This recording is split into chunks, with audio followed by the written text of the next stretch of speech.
Hi, welcome to Basic Training, a podcast for people that need help. I'm Talia and that's Jake. Do we still need to introduce ourselves? Yeah, I think so. They know that my feet smell bad. I feel like they We're only know on my like name. episode 6. People might still be joining. Right. Tell your friends so lot that of- more people join. We went a little viral on TikTok. Finally. Good for Jesus us. Christ. We deserved that.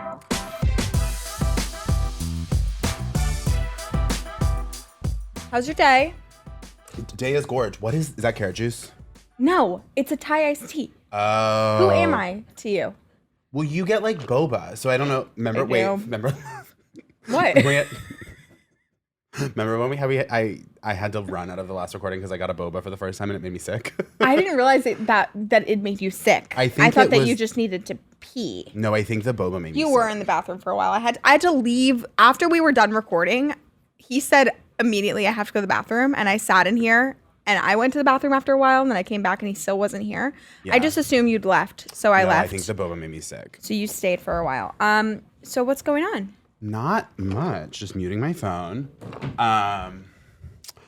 Life's pretty good, honestly. Yeah. I'm going on vacation on Friday, so I'm very excited. To where? I'm going to Provincetown for a week. Provincetown. Yeah, Cape Very Cod. fun. And I've Okay. been watching the dog, and I've had the apartment to myself. Oh, something happened though. Okay. Wait, let me get the picture. Oh, we need visuals. I woke up at 4:30 in the morning. Can you hold my bev? Also, Yes, I can hold your breath. I woke up at 4:30 in the morning to like the most horrific crash, and jumped out of bed. The dog looked at me like, "What is happening?" It wasn't the dog. And a shelf in my kitchen collapsed, and everything broke. Everything broke. It was so. That sucks. It sucked because then it was also like It's just so scary. so scary, and then also like your body, like I felt my body like processing out the adrenaline, like I was like Right. shaking, even though I knew like there's nothing to be scared about. It's just hot, and I think the drywall kind of got a little humid and like Right. it fell. But I was like shaking, and then there was more glass that I've ever seen in my life, and I was like, I have to clean this all right now. Like it's so like I'm barely awake, and also I want to go to bed again after, so I can't drink coffee right now. I can't go to sleep if I start to hear the refrigerator make noises to freeze the fridge. You know, like the water flowing in and out. Yeah. If I hear the fridge go, Isn't that every night? Yep. Oh right, you have insomnia. I have a really yes, and ever since I decided for some reason to dedicate my entire online persona to talking to men who feel inclined to murder. I don't know why that's the hill I've decided to die on. Why couldn't it have been like my passion is like, I don't know, like I'm really interested in talking about what's something that's not a violent. I mean, I talked about people waiting in line for coffee the other day. Yeah, that's how I started my platform. I started talking about little things that annoy me. Now I'm like, come get me, incels, come and No, kill me. please don't and do it's that. really bad. Yeah. So that's why every day I walk into my apartment and I have a little pepper spray on my keychain, and I have my thumb on the pepper spray as I turn the key into my apartment. If you're listening and you're thinking of breaking in, just know that this is what's going to happen to you. This makes me really sad. Isn't it sad? I mean, I So don't think you're invalid for doing it, but it makes me really sad. People send me my own address back to me. I have to do this. I walk. Are you fucking kidding? This isn't news. Why do you think I do? Like, people are like, why are you so passionate? I'm not shocked that you get harassed. I know you get harassed. I didn't know people sent you. How do they have your address? That's the whole point. People think that like this whole episode cannot be about this. I'm having a day. People think that incels are like little Andrew Tate, like 16-year-olds who are like, women are I know. stupid. Like, when I'm talking about misogyny, I'm not talking about that. I'm talking about the very big and growing community of men online who call themselves incels. They are Right, part of a they've pivoted community. back, yeah. They've pivoted back. They say, I hate women because they make me feel like less of a person. I can't attain them. Therefore, they dedicate entire websites like 4chan to doxing women on the internet who are speak freely about sex and feminism and are confident. There are entire pages dedicated to finding my address. Like, that's what I'm talking about. So I walk into my apartment and I have the pepper spray, and then I go first to the closet. I check it and I open it very fast with the pepper spray in front of me. Then I go to the shower curtain. Then I go under my bed, and then I go to the other closet. I just told everyone all the places to hide in my apartment. Well, you also have to change up the order now because exactly. Fuck. Anyway, it's fine. So yeah, but sorry, what else we're talking? That is so scary. What happened to you though? I'm really sorry to hear it. It's funny though. Okay, I will say it. What it reminds me of. First off, I'm okay. We have to shake that off because I will be angry inside. Are we allowed to smoke cigarettes in here? Okay, I figured not. Yeah. What if I'm really angry? I'm kidding. You're so valid for asking. But I hate when my chicken leg is in the front. When okay. What was I gonna say? Oh, it's funny. What it reminds me of on a lighter note is like I sometimes forget, like, how do I word what I'm trying to say? Like, I forget I'm like a big strong man. Like I think like, what do I do? And I'm like, I could probably win in a fight. Like I'm a big strong man. That's why I'm like attracted to you. Like one time, somebody DM'd me and was like, I feel like you have a crush on your co-host. That's so funny. That's true. One time, me and this guy I was dating who is like very similar in like build to me. Yeah. We were walking down the street and like there was like a guy who was like clearly unwell, like having a little bit of an episode, and we both like palpably got scared and like got quiet and like kind of like flirted around it. And then like when we were walking, he was like, that was really freaky. And then I was like, collectively, I think we probably have 200 pounds on him. Like it actually, there was obviously like I never want to be in a physical altercation and like it would have been an upsetting experience, but like without question, we would have won. Like, but that's what people fail to remember is like they get so scared of people on the street and they react in bad ways and they don't remember that they're the one in the power of possession. Right. Or the position of power. I'm saying that that's all to say I can't imagine what it's like existing like as a woman in America who like is smaller. It is. Yeah, it's even scary. bigger. But it's I think that just the fact that you have a little bit of awareness about your size, that's all. That's like literally all I ask. And people are like, die. So that's interesting. But yeah. Okay, so you're going to Provincetown. I'm going to Provincetown and then there was a fun thing that happened that I was supposed to tell you. Do you think people can hear me sipping and swallowing? Probably. I noticed last week that I do this a lot. You're like 100%. Yeah. They're like, you can hear that. I do this all the time.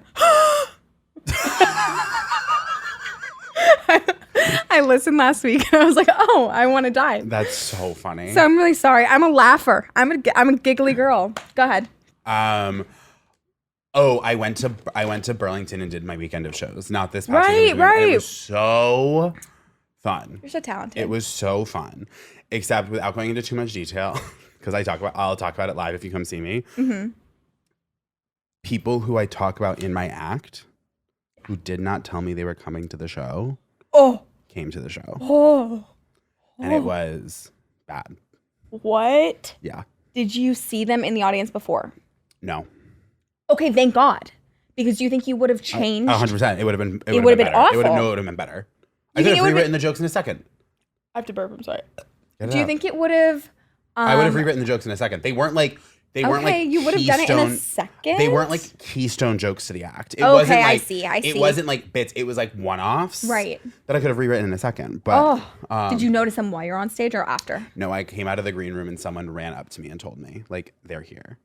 Okay. And I was like, oh, are they offensive jokes? They're not. They're like harsh. Yeah. But fair. And I think they're funny and they're said with a level of empathy. Okay. They're not coming from like a place of hatred. It's their fault for being your friend. You're a comedian. They knew. I really do believe that. And my friends get mad all the time that I refer to them. Never surprise a comedian at a show. Listen when people ask you to not do something. Okay, but I feel like a hypocrite because my mom did set up that my childhood best friend did surprise me at the show. And that was cool because I haven't seen her in like probably like 13 years. Oh my God. Yeah. That's so sweet. I don't think I've seen her since I graduated high school. Maybe once. Was it awkward or special? No, it was special. I always fear that like somebody I haven't seen in a long time, we always say we're like soulmates, but like then they show up and what if it's weird? No, because we are very different. Okay. Like we were neighbors, which is why we were best friends. Like I don't think we were best friends because we like it was because we were neighbors and you just like grow apart because we're like into different things. She wasn't going to move to New York and do all the things I did because that's not what she wanted to do. So it's like there's not animosity there. It's just like we had like very different lives. Okay. But she was like it was really cool to see her. Good. So if your mom can pick someone to surprise you at a show, that's fine. That's fine. Yeah. Basic training lesson of the episode so far. Well, because the reason I say don't, I feel like I've said this on other podcasts, but it's like, text me if you want to come to my shows, because there are shows that I don't want you to come to. Yeah. Like if there's a show where I'm like trying out new stuff and it's gonna be like a small weird show and I'm just doing it to like try out new stuff, like that's not when I want my friends to see me. Do you know what I mean? It's Absolutely. like come to the show where I like know I'm gonna crush, or at least like in theory know I'm gonna crush. Do you go into a show sometimes and know that you're going to do well or bomb? Do you ever walk into a show and know that it's gonna bomb, but you just need to try something out?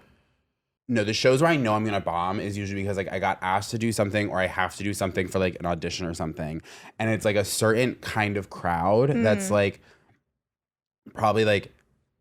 And as I've been doing stand up for longer and longer, and I've learned how to like adjust my delivery or adjust the jokes to work different, more diverse crowds. But like back like when I first started, it would be like, okay, like if this isn't like a young queer Brooklyn crowd, like they're not gonna get these jokes because these jokes are written in that voice.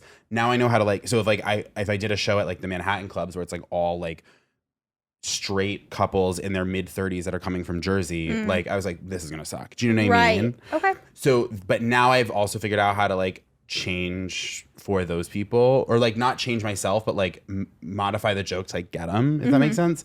But I wouldn't ever do a show where I know that the audience is gonna not like me, because it wouldn't be productive. Because if I'm trying out like new stuff, it's like, why would I try out new stuff with the people who I don't respect their opinions? Right. Do you know what I mean? I want to try that with like the audiences that I think are smart, so that I can make my stuff smart. Right. Does that make sense? Yes. My biggest fear is people liking me and thinking I'm funny and they're not smart. Oh, like my sure. fear is like when people DM me and say, I love you and I think you're so funny, I love what you said in this video or whatever, I go and check who they're following.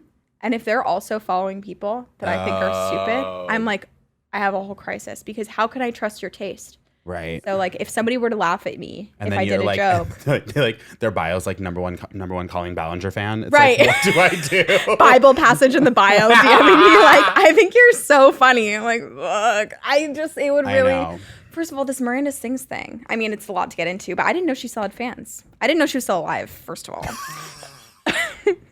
I never understood that. I can't believe there's such a big fan base for that type of humor. Not my style.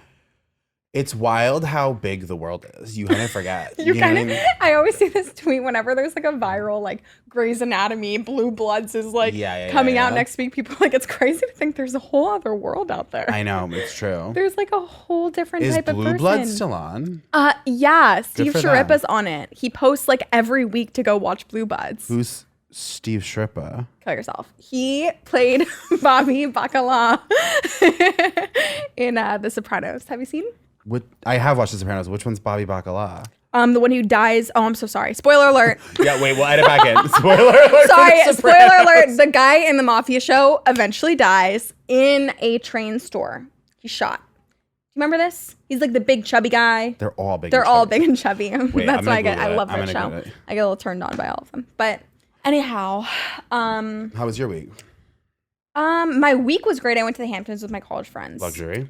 It was. And yeah, it was fun to like pretend to be rich. Yeah, totally. One of my friends had a dead grandma who had like a little a little cottage. Shout out to Ginger. Ginger was her dead grandma. Oh, that's a good dead grandma. I know. She was like cool.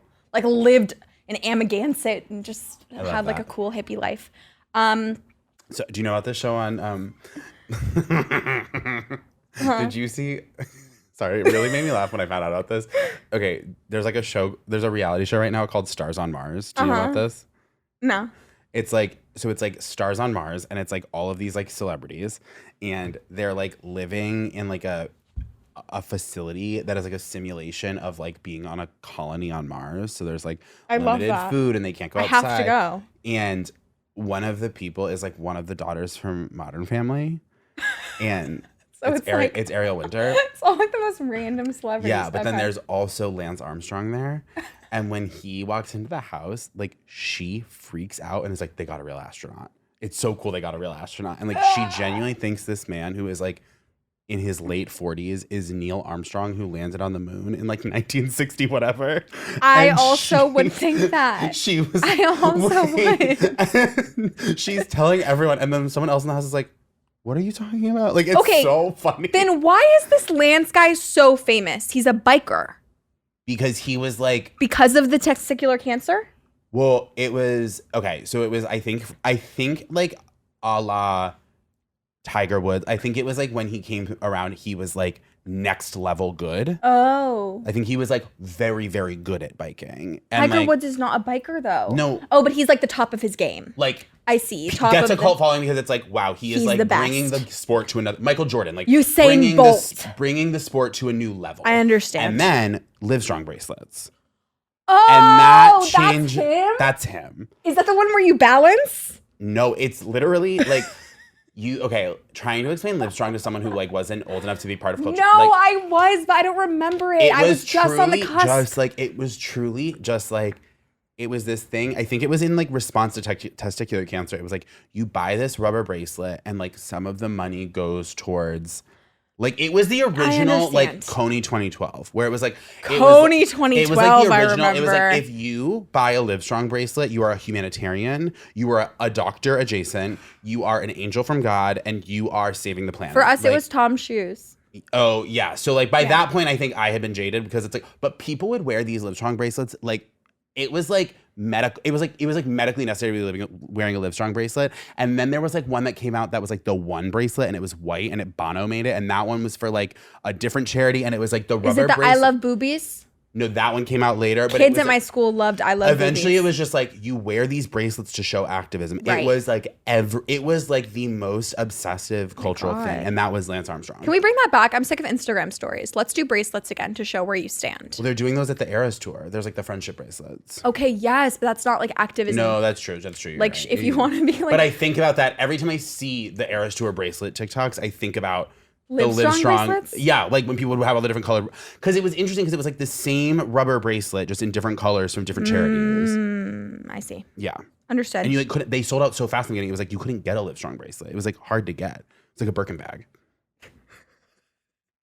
The Livestrong bracelet was the original Birkin bag. Is it like that one with the bubbles that has the mud and the water from the Dead Loci Sea? bracelet? The That Loci was bracelet. My second job in New York was at bartending at like a luxury hotel, and that part of our uniform was wearing the Loci bracelet. Part of your uniform? Yeah, we were all given a Loci bracelet, and people would come and be like, "Where's your Loci?" Like you had to wear it at work Why? because it reminded you of your highest highs and your lowest lows. It's mud from the Dead Sea and water from the snow from the top of Mount Everest, is what they claim. Okay. Has anybody ever broken one open? Oh, we cut one home behind the bar. Did anything come out? Empty. Really? Absolutely not. You think they got snow from the top of Mount Everest? No, I don't think that. I think where they people picked up a little dirt. die a lot, and they First can't of get all, the bodies They out. said it's melted snow. So that's from the top of water. Mount. Okay, so Yeah. they would fish it from the bottom of Mount Everest. It's not that hard. You think that that they can't do that? They can't claim that. You think I that don't there's- think that they're correct. I think they're claiming something that is a lie, but I'm surprised that the bracelets were empty. You would think that they would at least put like a speck of dirt in there. I can't remember if there was dirt, but I don't think there was water in the water one.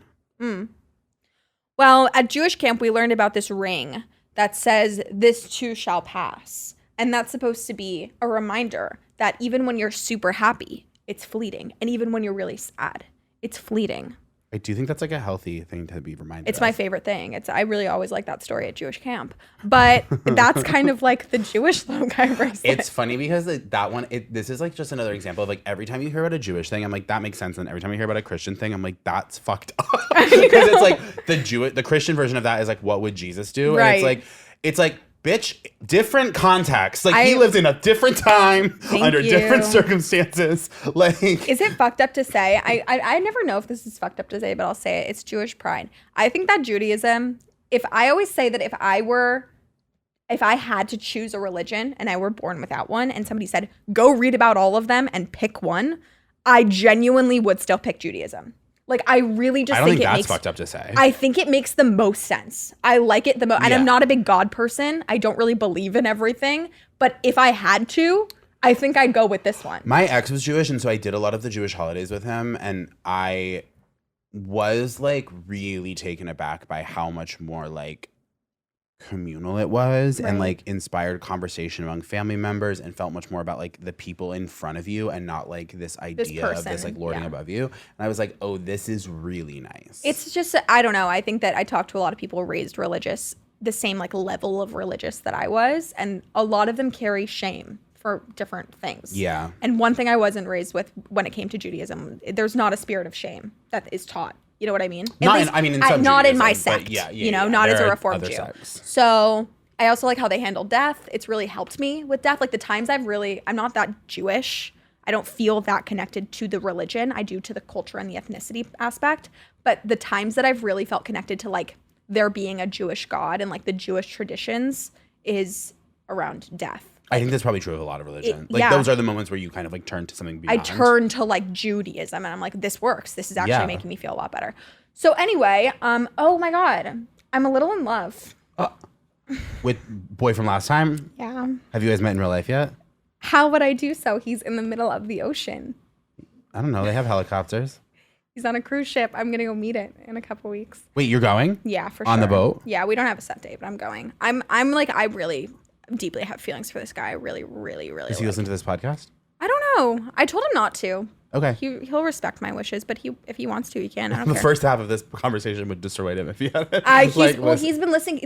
He's really proven himself in the past couple of days. He's just been really great. What does he do on the boat? He's a musician. He plays guitar. Thank God, because in my mind for 1 second I was like, is he a magician? But it's a musician. I was like, that's so much better. That would be so much hotter. I'd have already met the ship by now. If he was a boat magician? Yeah. Okay. Kidding. Joke. It would be so hard if the boat went missing. I'd be like, he made it disappear. You know I took a magic class, right? Yeah. You know that I like was certified as a magician. Oh, Not like in the I can't go to the Magic Castle, although I have been. I have friends who've been invited or friends who work there, but I can do a lot of magic tricks and I took a class and got a certificate and I'm very when and why? versed. And do a trick. You bring some cards over here. Okay, but when and why? At my school, we had these things called decals, which were like student-led classes for like 2 credits that you would take it to like meet a requirement At of Berkeley? credits. Yeah. Okay. So you would meet a requirement of credits for the semester. Like say you had 12 and you didn't want to take a whole other academic class, but you needed to get to 15.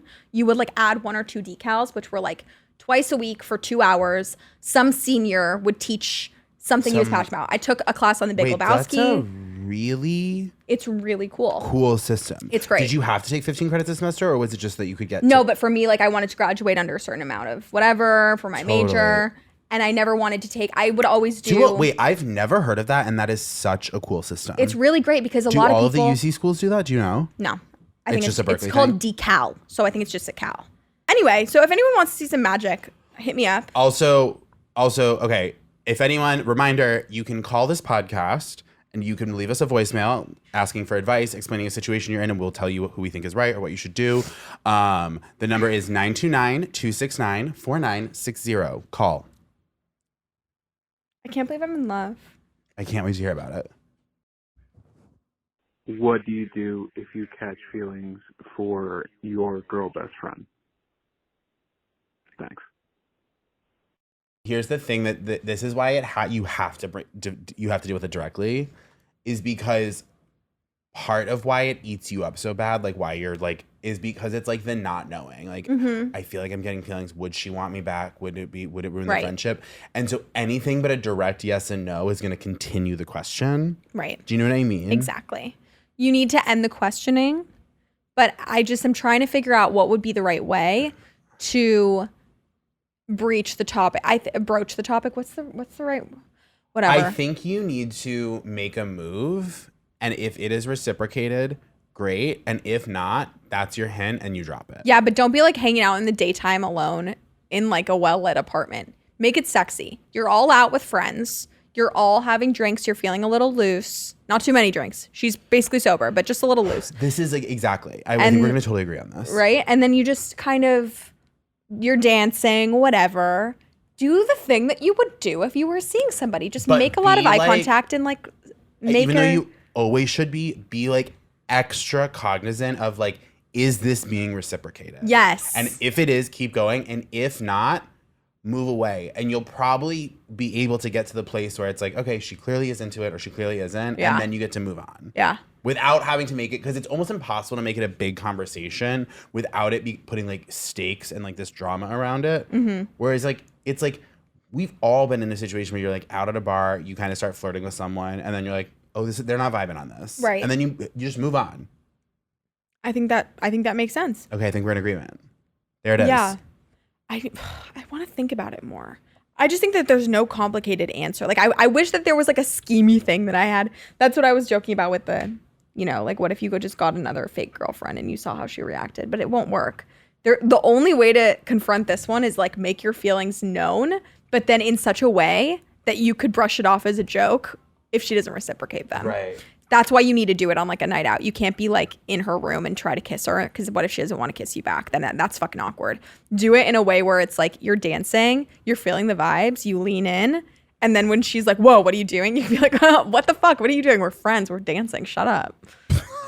Gaslight her. Gaslight her hard. Gaslight her hard. Gaslight her with consent. I think you just apologize and say, oh, okay, sorry. Gaslight her with boundaries. No, just be like, ugh, I was feeling the vibes. You got me all excited. Like, I don't know. I'm a guy. I was so excited.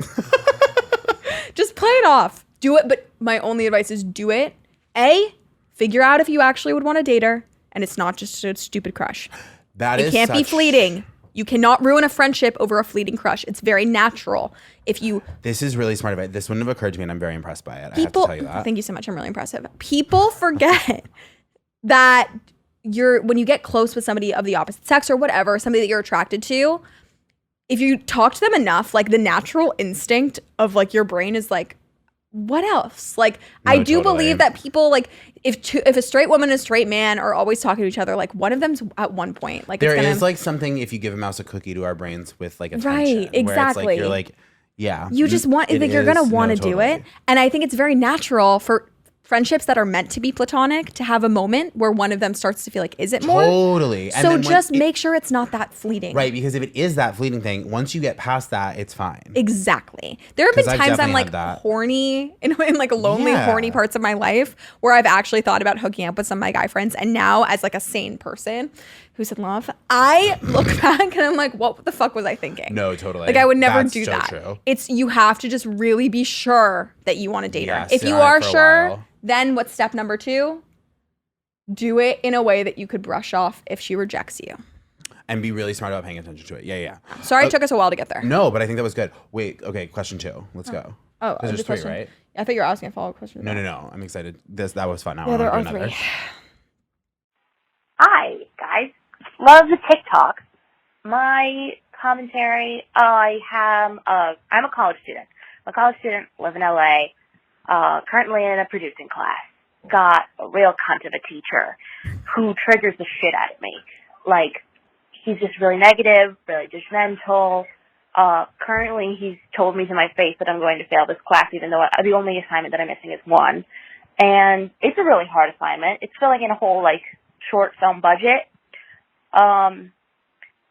What do I do when it comes to, like, being so distracted by how, like, triggered I get by him that, like, I can barely even think about doing my work?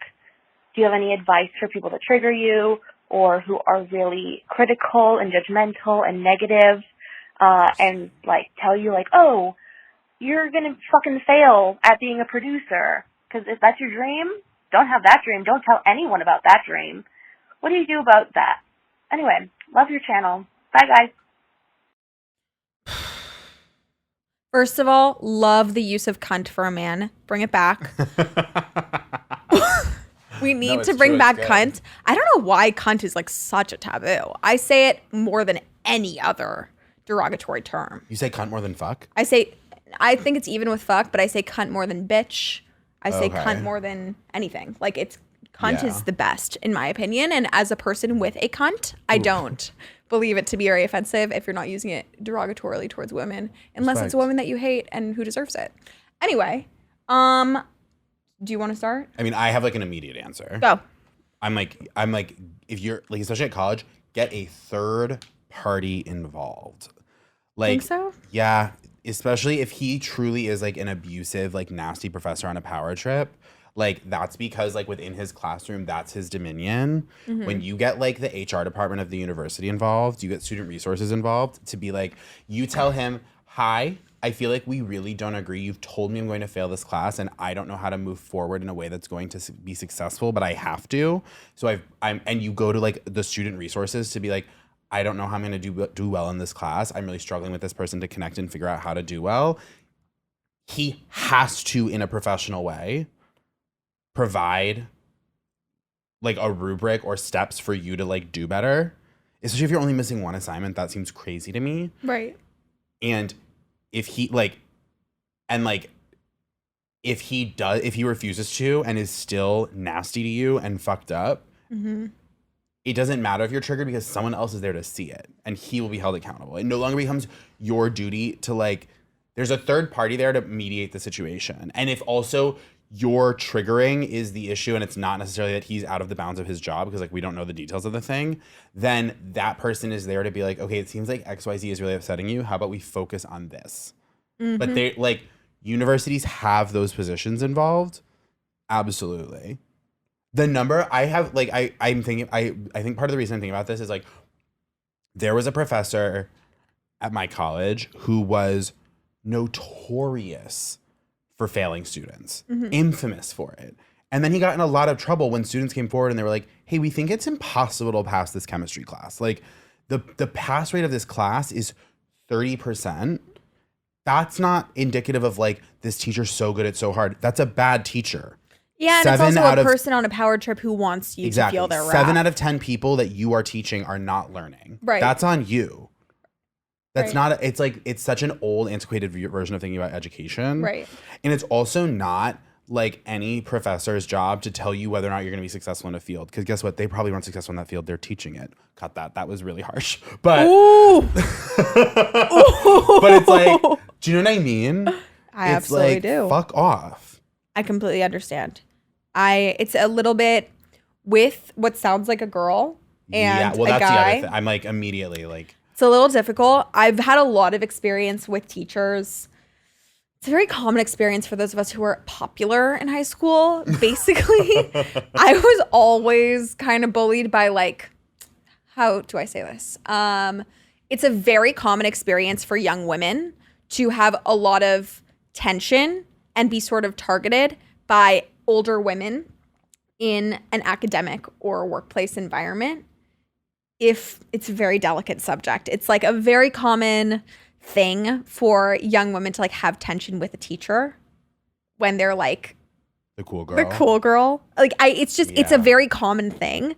Not with guy teachers as much. The problem there is like pervy. People are pervy.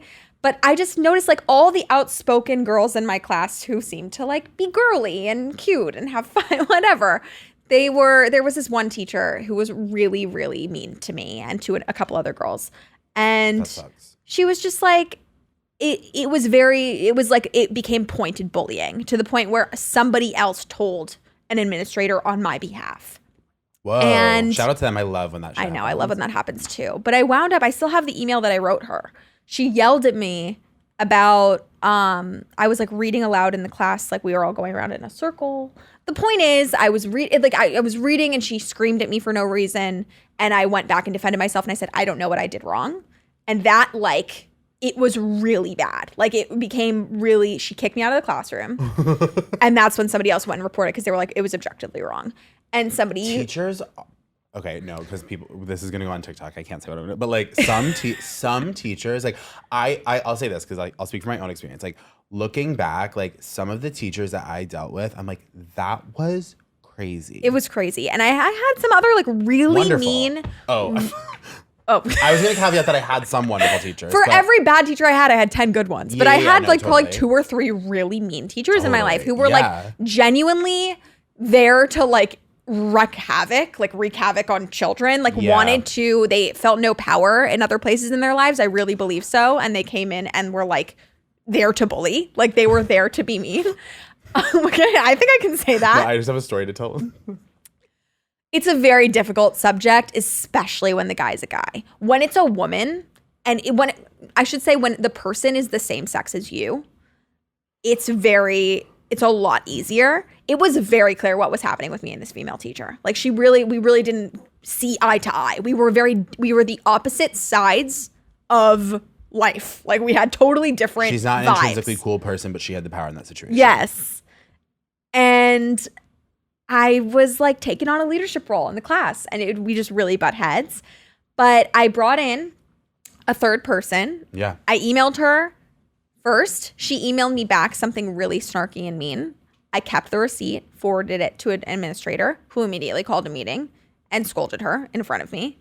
But here's the problem. So slay. It made things a lot fucking worse for me. Oh. And even though I had the back, she gave me an A because she had the proof. Like everyone had the proof that she had fucked up.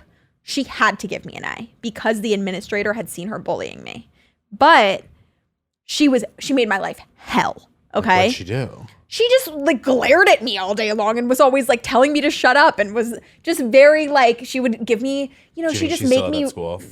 I don't think she is. I don't know. She was at my reunion. I was genuinely terrified to see her.